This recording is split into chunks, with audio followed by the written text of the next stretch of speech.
Enatiano milo akluno kanana wamitome otitoe mindre to medi oberto ko dateti bekunyo. Mina tunda me jili gbeta e WhatsApp gbe conseil des couples et mera ho gbezon simplice edo lobo tunda me jili owen dole do gbigba mi dona no po lobo na suhu no na nuye me dogbon alimon koton bo wen do na dan e na suhu jila do gbeta le koton dion eblo tintan apa ho nu konto lobo ple ye me gbevi edo hwene gbele lo ewana oplon oyedo onu temeteme di hoji ekakendo do temo koto mendo mejile nuwa aton e diwe hwendo na so hudo onu kon yido e diwe ekendo bo mena ho ome a hodande ewe yime lobo yi ape lobo na so huna plon mon koton do nuwa monji. Le thème c'est intitulé la troisième réussite.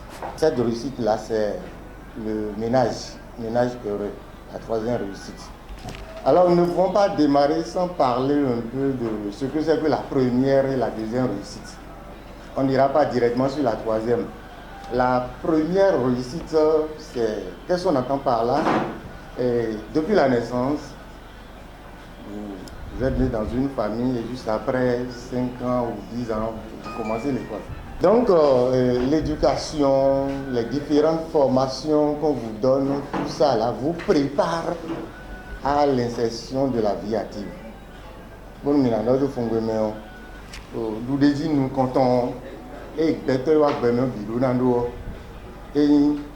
les anayin de bon ba no zeme da zome be no ja zome yiji ayi kaka bo aje fi ana je o ayi agba won lele e fa nous nous comptons bon pour nous a dit pour le diplôme là et néon ils sont nous et son nous pouvons dire nous pouvons attendre nous déjà attendre et ouais son nous là on se nous pouvons nous pouvons voir ben on c'est yo bido dans confiner dedans bon mi me dit on fi dit on dia ko dudo ni on dit alors parler do na ma ya zo me a akon zo de ba zo kun ko lo gudo anayinde bona jo to ko du no podo bona je we de ici du de ji nous quand on est bon mais fi obi ko du de ji ni kwa lo mi be ya le na ji to me bien plus fort énergie to bon disons qui nous désir la deuxième réussite elle n'est rien d'autre que l'insertion à la vie active. C'est pas facile non plus et il doit dire à zomé o ya yo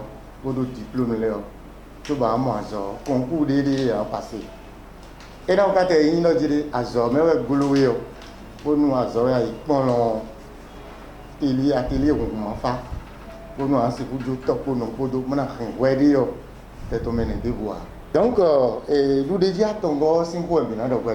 allons parler proprement de la troisième réussite. Et cette réussite-là, qu'est-ce que c'est? C'est la fondation d'un foyer, c'est le mariage. La fondation d'un ménage, c'est de ça que nous allons parler. Donc, nous désirons, et il a dit, son tombeau, à ma bloc Gandia, et nous avons dit, kakaze pour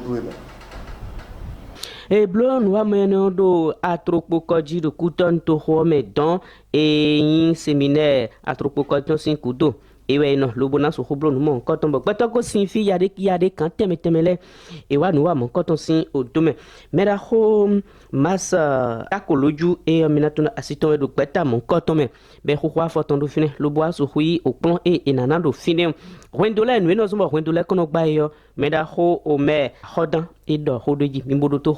Le dialogue entre eux, c'est primordial, c'est capital. Durant le cours de forcé, nous avons baissé et nous avons dialogué. Se pardonner.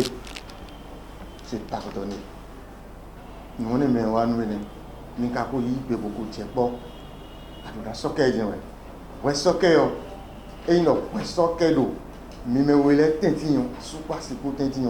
et le temps dans même mina non pas aux alentours donc vraiment ça que mais et ouais non pour les c'est va nous collé bon nous point de na noter et donc non point doit me pédia il y a quelque chose on ne doit pas tolérer dans le ménage les injures et point de bon sous nous nous zumbe yo mais aisément il y a de quoi dire tout gaga tout rien de quoi dire alo nu nyɔnu dza sutɔ zungbe yɔ kpɔta gaga tɔn ayi kaka awa mɔmi nu gbɛ ne le nu kpa ŋu do ɔdze wɛ.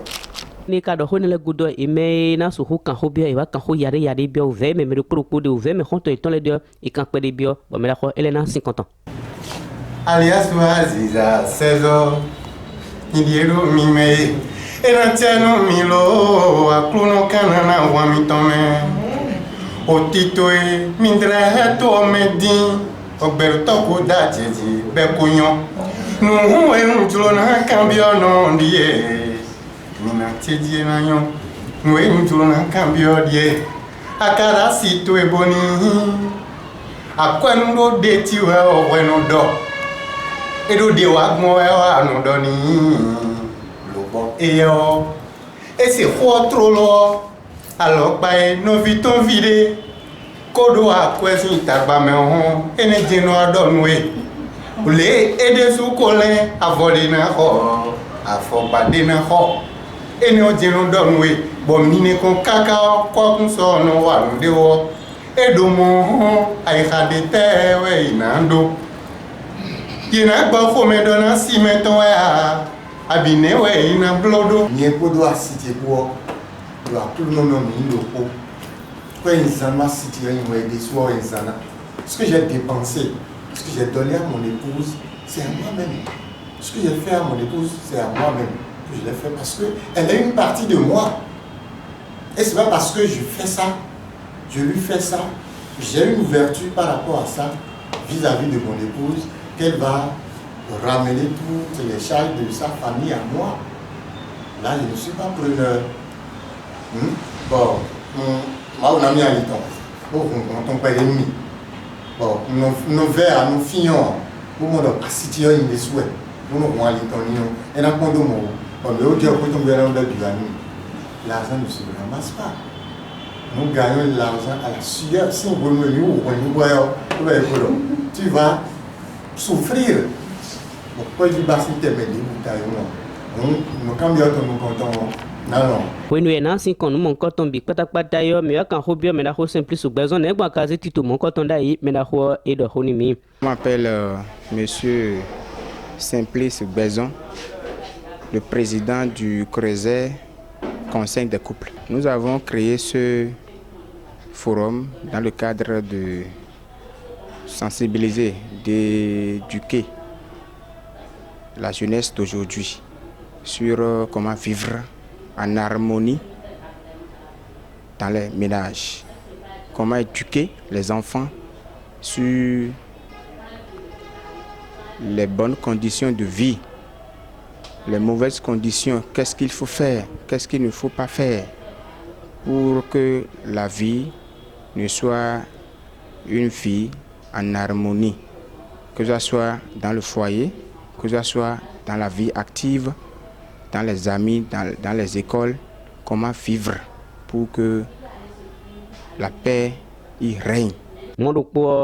Omer a xodan edisu egbo xomadoa E beton emi blobo zeda tedi bo manu nwe kamidi le yo e no yo la troisième réussite nous déjà tongo mais debout e dasu alo dasi yo e do na do du déjà tongo e we mitime ni no me no modo du déjà tongo le yo be durer e in bolinga be no kombo zanku do kakabo kuaze me e sin ho mi do masa takoloju e asiton plewa fine yo ane aka mo gbeta mi asito de lubu plewa fi ne mo gbenjo e do ho. Ce débat c'est pour améliorer la situation, la vie des couples, régler les mésententes entre les maris et la femme dans le couple. J'ai trouvé que c'est une bonne initiative et c'est un rendez-vous du donner, du recevoir, et les échanges que nous avions eus ont été des échanges constructifs à la manière dont nous allons